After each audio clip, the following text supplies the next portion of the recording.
जय गुरु जी, संगत जी। जय गुरु जी, शुक्राना गुरु जी। ओम नमः शिवाय, शिव जी सदा सहाय। ओम नमः शिवाय, गुरु जी सदा सहाय।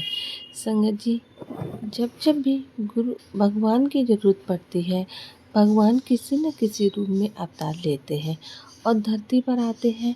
गुरु जी महाराज गुरु जी के रूप में आए हैं और कितनी ही संगत का दिन रात कल्याण कर रहे हैं। संगत जी, फिर भी इतनी सारी संगत है जो अगर गुरु जी से भी जुड़ गए हैं, फिर भी इधर उधर भटकते हैं। गुरु जी ने खुद ही ये बात कही थी कि एक ने ही मानो। अगर आप एक ही मानते हो तो फिर कहीं के कि उन्हीं के बताए हुए वचनों पे चलो, उन्हीं के उसूलों पर चलो। संगत जी, आपको पता है, एक प्यारा सा एग्जाम्पल दे के बात हम समझते हैं कि एक झुंड है जहाँ बछड़ा अपनी माँ से मिलने जाता है। इतनी सारी गायें खड़ी हैं, तो अगर वो किसी और गाय के पास जाके दूध पीने लग जाए तो गाय क्या करेगी? उसे लाती मारेगी, अलग पटक देगी। अगर वो अपनी माँ के पास जाता है तो माँ तुरंत उसके लिए दूध उतार देती है। तो संगत जी, हमारे साथ भी यही है। हम भगवान के वो बछड़े हैं।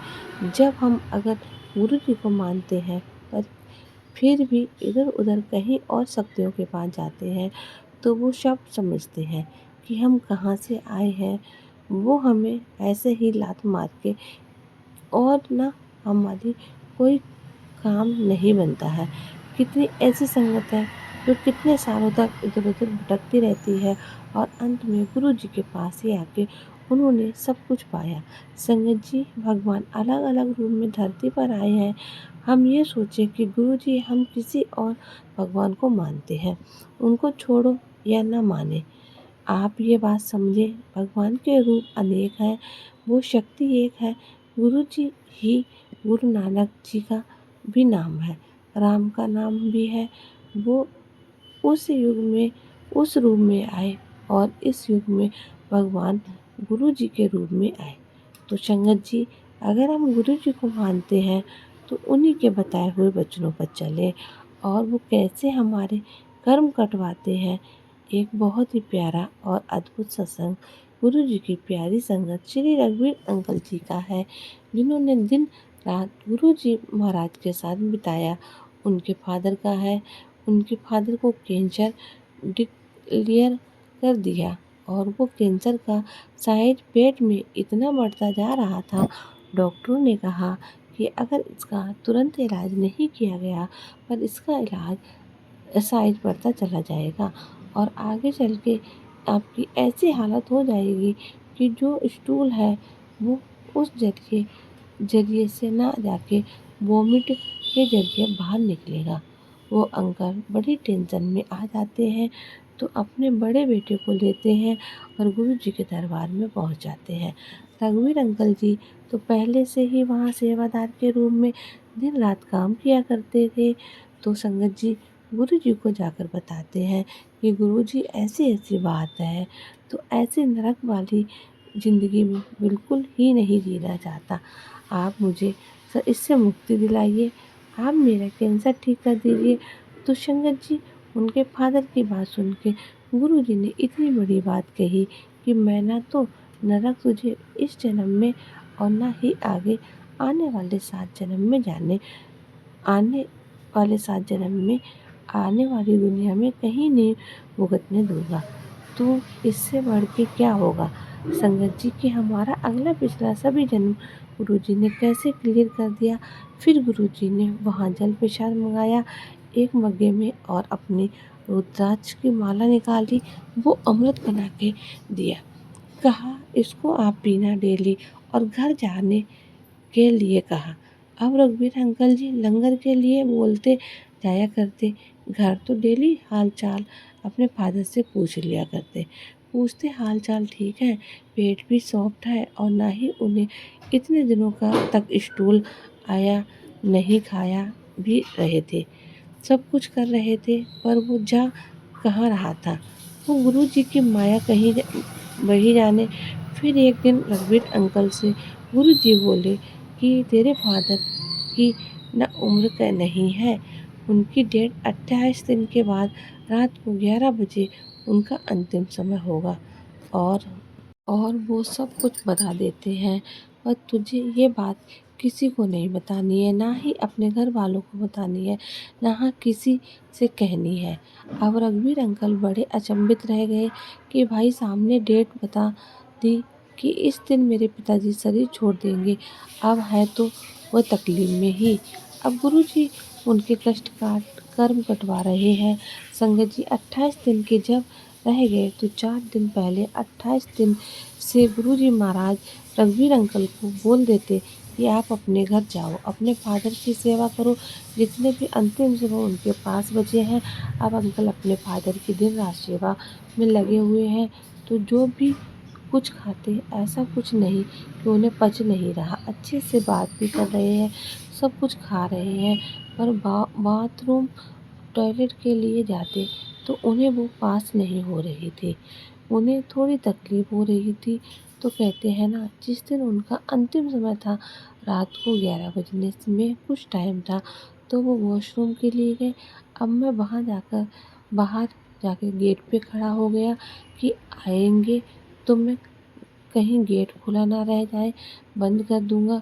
तो वो क्या देखते हैं कि उन्हें रात को अंधेरा था कि दो ऐसी परछाई दिखाई देती हैं जैसे बिल्कुल स्ट्रीम लाइट। उन्होंने ब्लैक कलर के कपड़े पहने हो, कुछ नहीं दिख रहा हो, और बस एक आगे खड़ा है, एक पीछे खड़ा है। तो रघुवीर अंकल की एकदम चीख निकल गई और मुँह से यही निकला कि यहाँ गुरुजी का पहरा है, यहाँ मत आना। और संगत जी सामने से उन्होंने भी पंजाबी में एक जवाब दिया, इत्थी वास्ते तो हम पीछे खड़े हैं, अंदर नहीं आ रहे। संगत जी ये बात फिर वो फटाक से अपने फादर के को अंदर बेडरूम में बैठा के आए, दरवाज़ा बंद किया और बाहर जाके देखा दूर दूर तक कोई नहीं था।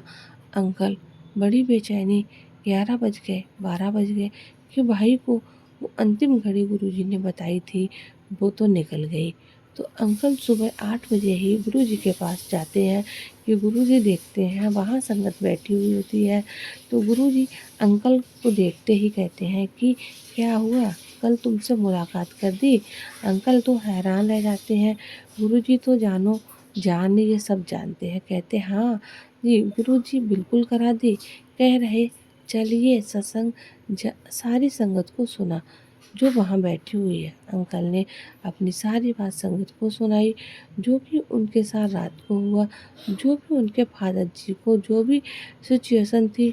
फिर गुरुजी अंदर गए तो अंकल भी पीछे पीछे अंदर चल दिए और गुरुजी से बोले कि गुरुजी पापा तो बिल्कुल ठीक है, अभी तो उनकी तबीयत ठीक है। तो गुरुजी बोले कि तेरे फादर की उम्र नहीं है, पर उनके जो कर्म है आगे आने वाले, जो अभी निपटारा उनका नहीं हुआ, इसीलिए मैंने उनकी लाइफ में से 3 दिन उसे दे दिए हैं और इन 3 दिनों में उनके सारे कर्म का निपटारा हो जाएगा।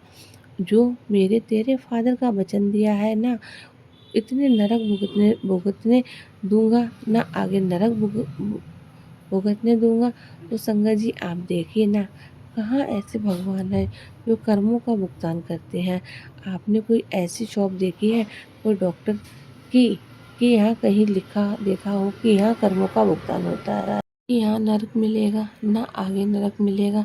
तो ऐसे प्यारे रब जो अपनी ज़िंदगी में से 3 दिन अंकल को दिए और कर्म भुगतान करने के लिए उनकी लाइफ उस दिन ख़त्म हो गई थी, पर यमराज को अंदर आने नहीं दिया कि पूरा बैलेंस बराबर करके ना इधर का उधर ना डेबिट क्रेडिट सब बैलेंस ज़ीरो करके मैं मोक्ष प्राप्त करूँगा। जैसे मैंने तेरे फादर का वचन दिया है, ऐसे प्यारे रब हमें कहाँ मिलेंगे संगत जी।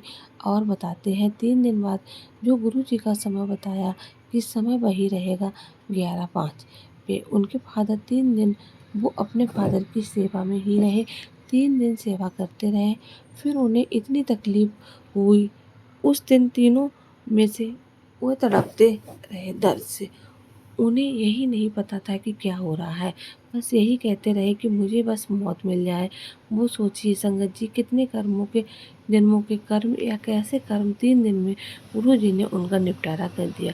फिर उसी वक्त 11 बजे जो गुरुजी ने टाइम बताया था 11:05 पे उन्होंने अंतिम सांस ली। तो इतने प्यारे रब संगत जी हमारे कैसे कर्म है हमें नहीं पता। उन कर्मों का भुगतान गुरुजी महाराज से करवा लो।